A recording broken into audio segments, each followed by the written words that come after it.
can't allow this to pass.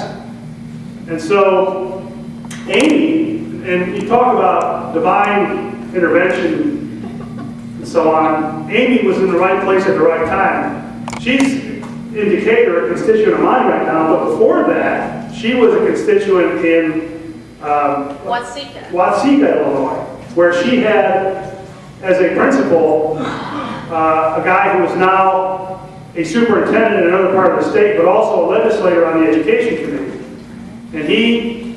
And she had a conversation, and he agreed that he would work with her to make this bill just a little bit better. So sometimes in the process of passing legislation, the original bill that you pass and introduce, it's amended and it's changed a little bit until more people will support it. And Amy and Roger Eddy was the state representative's name. They came up with an amendment that she could support, that we could support, and we said, made the bill better, so let's continue to fight to pass this bill. So we were going to have this bill heard in the Education Committee. And were any of you in that room that day that came up in the Education Committee? If you were there, raise your hand. I know some of you were. When we were at the Capitol for the Education Committee? Yeah. Okay. So, I would just tell you that God was in that room that day. Okay? Because, and I know Lester Pritchard was there, Lester was there, but I remember speaking, I had all the Democrats lined up in support of the bill, but some of the other people were not on board, and the Republicans' top person on that committee said he was opposed to it, it's an unfunded mandate, he wasn't going to go along with it. And we had a conversation, and I said to him, listen, I said, you're not seeing this the right way. You're thinking about this the wrong way. This is the right thing to do. He said, yeah, but I promised all my superintendents back home, I'm going to oppose all unfunded mandates. This is another unfunded mandate. And I told him, I said, Jerry, I said, this is really the right thing to do. So finally, after it seemed like 2 or 3 hours, finally the bill was called. And we presented that bill. Amy was there, Lester was there, many of you were there, and something happened in that room. Amy, Lester gave impassioned talks about why this was very important. And Jerry Mitchell, who was the Republican spokesman, he looked at everybody who was lined up supporting this bill, and he said, you know what? I learned something today. This is important legislation, and you have my support. And it was the most powerful meeting that I think I've been in Springfield to see that happen. And it passed out of there unanimously, and then everybody on that committee wanted to become a co-sponsor of that bill. Okay? Because they saw how important it was.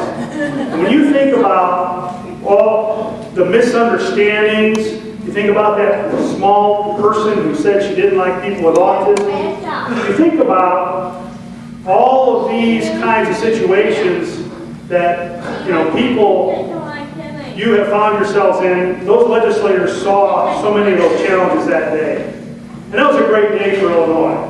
So you all deserve a round of applause and a pat on the back for making this happen, because it really matters.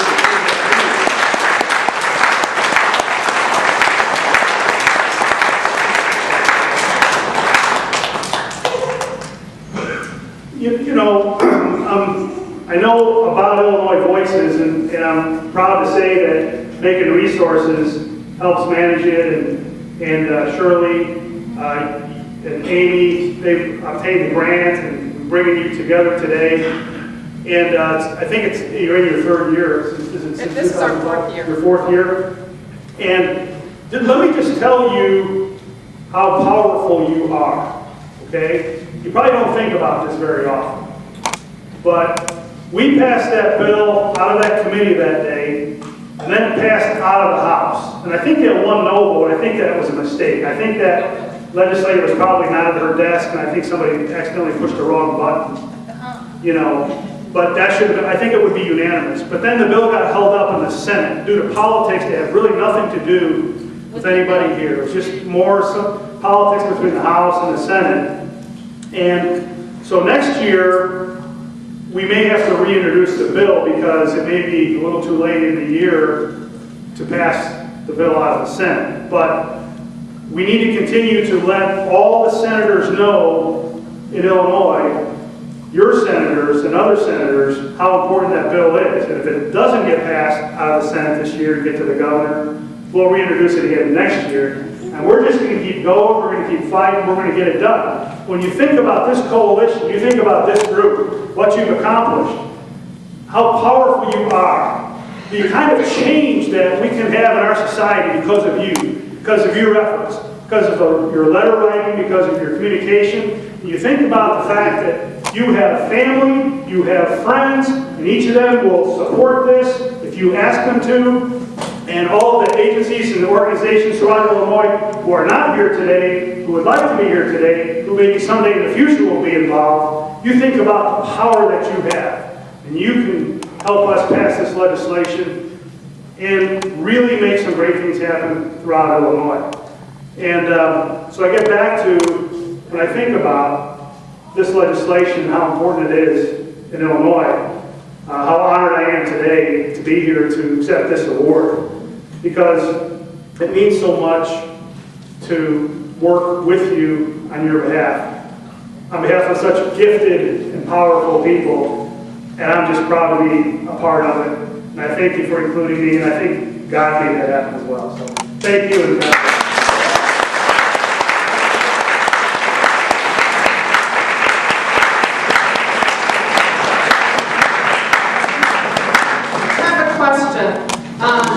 as far as the Senate goes, the bill is now in the Senate Rules Committee, and the senator sponsor, Senator Watson, has put in a written request to have it come up in the veto session. So what should we do to help push that through veto? Okay, that's a great question. What can you do?